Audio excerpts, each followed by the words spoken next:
Quando todos estavam se retirando da presença do rei Lacanjo, ele mandou que Zurique esperasse. Quando ficaram a sós, ele disse: "Você é muito admirado por todos em Acancor, Zurique, inclusive pelo meu filho. Um exemplo de disciplina, respeito e bom senso. Sempre correto e obediente à Litânia, sem nunca quebrar nenhuma das leis reunidas nela. Não o estou criticando, foi o bom senso e a preocupação com o nosso povo que o levou a trazer aquela humana para cá. Porém, meu filho, tudo tem consequências, tanto as ações boas como as ruins." Zurique escutava o rei Lacanjo, e em um pequeno intervalo em sua fala ele perguntou: "O que quer dizer com tudo isso, majestade?"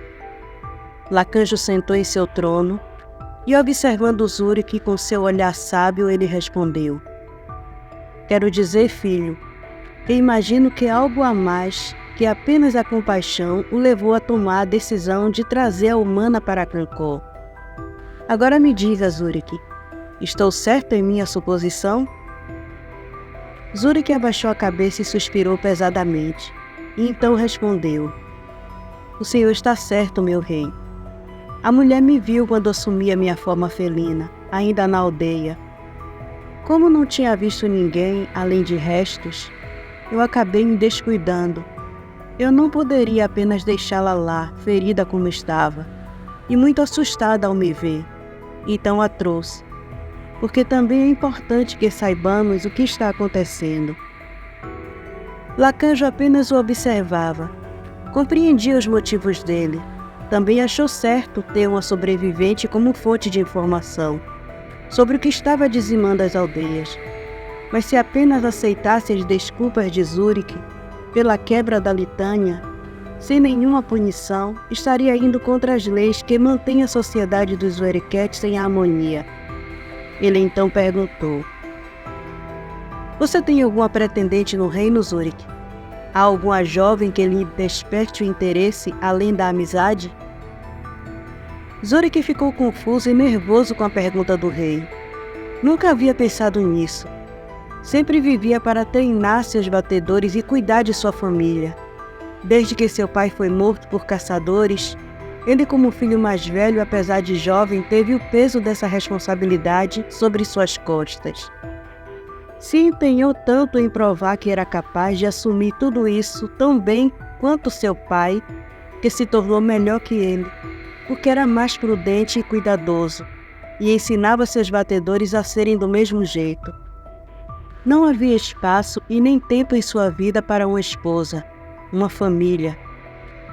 Apesar de ouvir de seus guerreiros e do próprio Arral o quanto arrancava suspiros das jovens em idade de casar em Acancor, nunca se interessou em procurar uma esposa.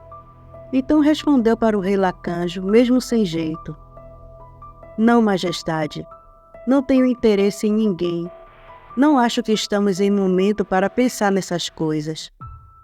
Lacanjo sorriu e disse: "Uma esposa, Zurique, pode ser uma fonte vital de apoio físico e emocional. Nos ajuda como guerreiros a manter-se fortes, motivados e equilibrados, tanto em tempos de paz como em tempos de guerra. Ter uma parceira amorosa e compassiva, meu jovem, proporciona um apoio emocional inestimável. O vínculo afetivo fortalece a resiliência emocional, ajudando o guerreiro a lidar com as pressões do combate.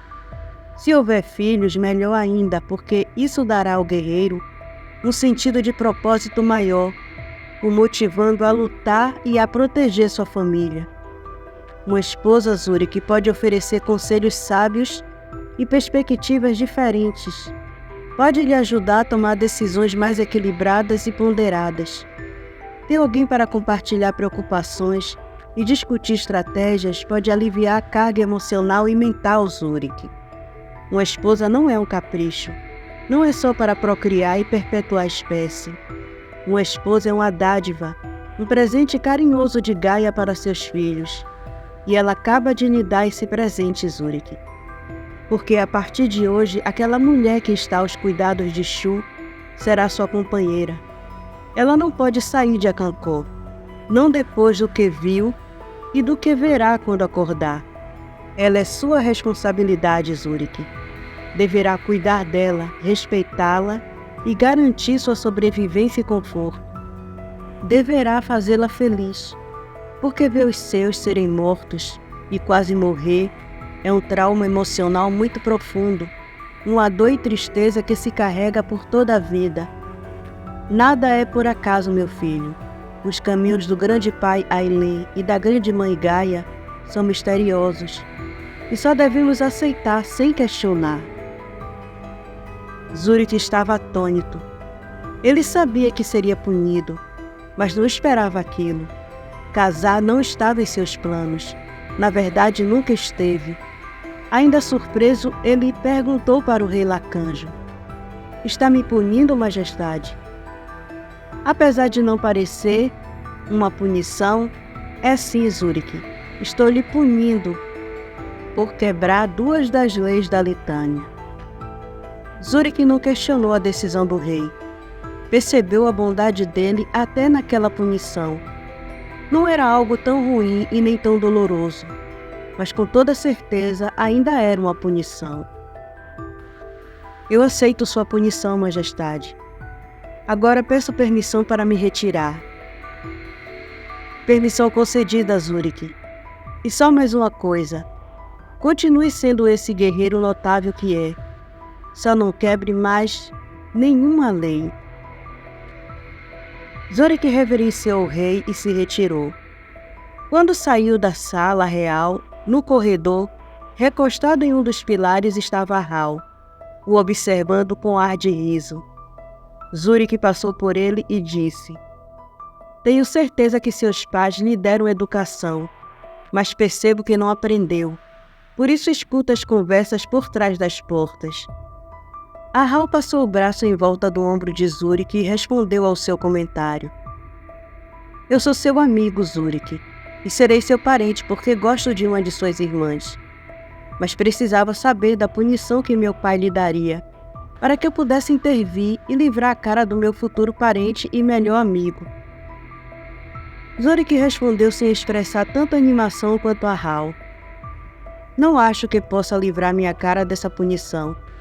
Apesar de tudo, não é algo tão doloroso assim." "Tem razão, meu amigo, e precisamos comemorar.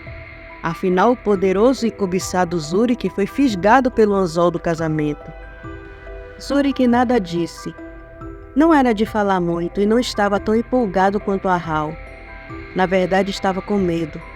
Não sabia como lidar com uma esposa, ainda mais uma humana, que ficou apavorada ao vê-lo, tanto em sua forma animal como humana.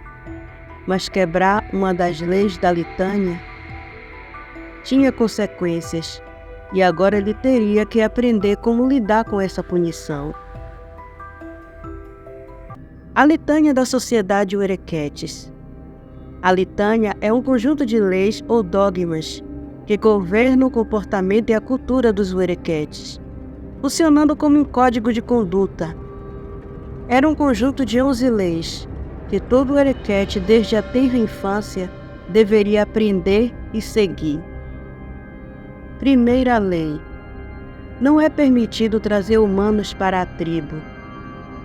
Como criações de Ailê e Gaia deveriam proteger suas espécies, as outras espécies e aos humanos, mas era proibido levar ou permitir humanos na cidade por causa do que eles eram. Segunda lei: combaterá o mal em todas as suas possíveis formas, onde quer que ele se mostre. Como guerreiros da lua e protetores da terra que é Gaia, proteger as espécies de qualquer força que busque corromper e destruir era fundamental, o alicerce da existência deles, e isso se estendia não só a animais e seres humanos, mas a toda a natureza. Terceira lei: não romperá o véu de sua existência. Mantém a existência dos Uerequetes oculta dos humanos para proteger tanto os Uerequetes quanto os humanos. Os humanos não estavam preparados para eles.